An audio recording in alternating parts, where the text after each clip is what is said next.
Assalamualaikum warahmatullahi wabarakatuh. Perkenalkan, nama saya Nisa, NPM 192191034, kelas 2A Pendidikan Jasmani. Di sini saya akan menjelaskan mengenai hakikat kurikulum. Apa itu hakikat kurikulum? Hakikat kurikulum merupakan suatu upaya penyederhanaan dan tematik integratif. Kurikulum 2013 disiapkan untuk mencetak generasi yang siap untuk menghadapi masa depan. Karena itu, kurikulum disusun untuk mengantisipasi perkembangan masa depan yang akan datang. Dengan itu, diharapkan kita sebagai mahasiswa atau siswa memiliki kompetensi sikap, keterampilan, dan mengetahui jauh lebih baik. Mereka yang lebih aktif, lebih kreatif, inovatif, dan produktif, sehingga nantinya mereka bisa sukses dalam menghadapi berbagai persoalan dan tantangan di zamannya, memasuki masa depan yang lebih baik. Selanjutnya, ada pula landasan kurikulum. Apa itu landasan kurikulum? Kurikulum 2013 dikembangkan berdasarkan landasan yuridis, landasan filosofis, dan landasan empirik.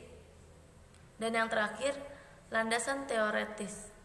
Landasan yuridis merupakan ketentuan hukum yang dijadikan dasar untuk mengembangkan kurikulum. Sedangkan landasan filosofis merupakan landasan yang mengarah kurikulum kepada manusia apa yang akan dihasilkan kurikulum. Landasan empirik memberikan arahan berdasarkan pelaksanaan kurikulum yang sedang berlaku di lapangan.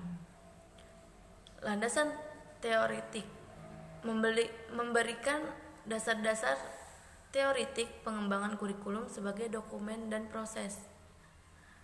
Dan selanjutnya mengenai prinsip kurikulum. Perencanaan kurikulum merupakan suatu langkah awal membangun kurikulum.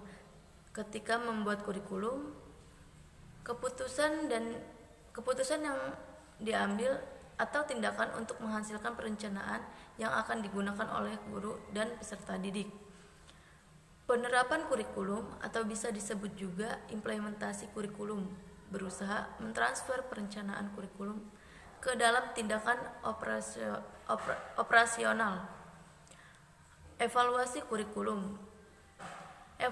Evaluasi kurikulum merupakan tahap akhir dari pengembangan kurikulum untuk menentukan beberapa besar hasil-hasil pembelajaran, tingkat ketercapaian program-program yang telah direncanakan, dan hasil-hasil kurikulum itu sendiri. Dan ada juga struktur kurikulum. Struktur kurikulum menggambarkan konseptualisasi konten kurikulum dalam bentuk mata pelajaran, posisi konten atau mata pelajaran dalam kurikulum, distribusi konten atau mata pelajaran dalam semester atau tahun, beban belajar untuk mata pelajaran dan beban belajar per minggu untuk setiap siswa.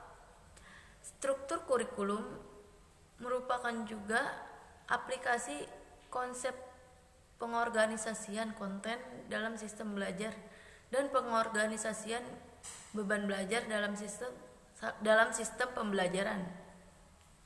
Pengorganisasian konten dalam sistem pembelajaran yang digunakan untuk kurikulum yang akan datang. Sistem semester,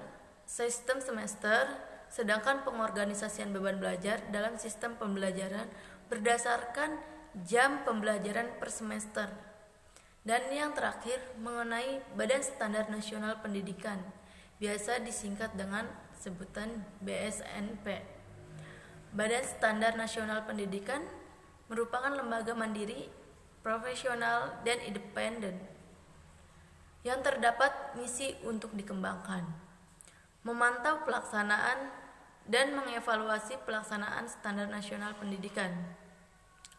Standar yang dikembangkan oleh BSNP berlaku efektif dan mengikat semua satuan pendidikan secara nasional. BSNP bertugas membantu Menteri Pendidikan dan Kebudayaan dan memiliki kewenangan mengembangkan standar nasional pendidikan.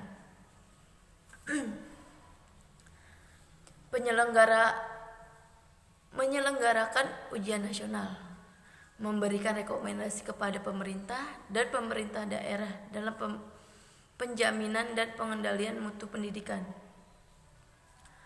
merumuskan kriteria kelulusan pada satuan pendidikan jenjang pendidikan dasar dan menengah, menilai kelayakan isi, bahasa, penyajian, dan kegrafikan buku teks pelajaran. Sekian dari saya, kurang lebihnya mohon maaf. Wassalamualaikum warahmatullahi wabarakatuh.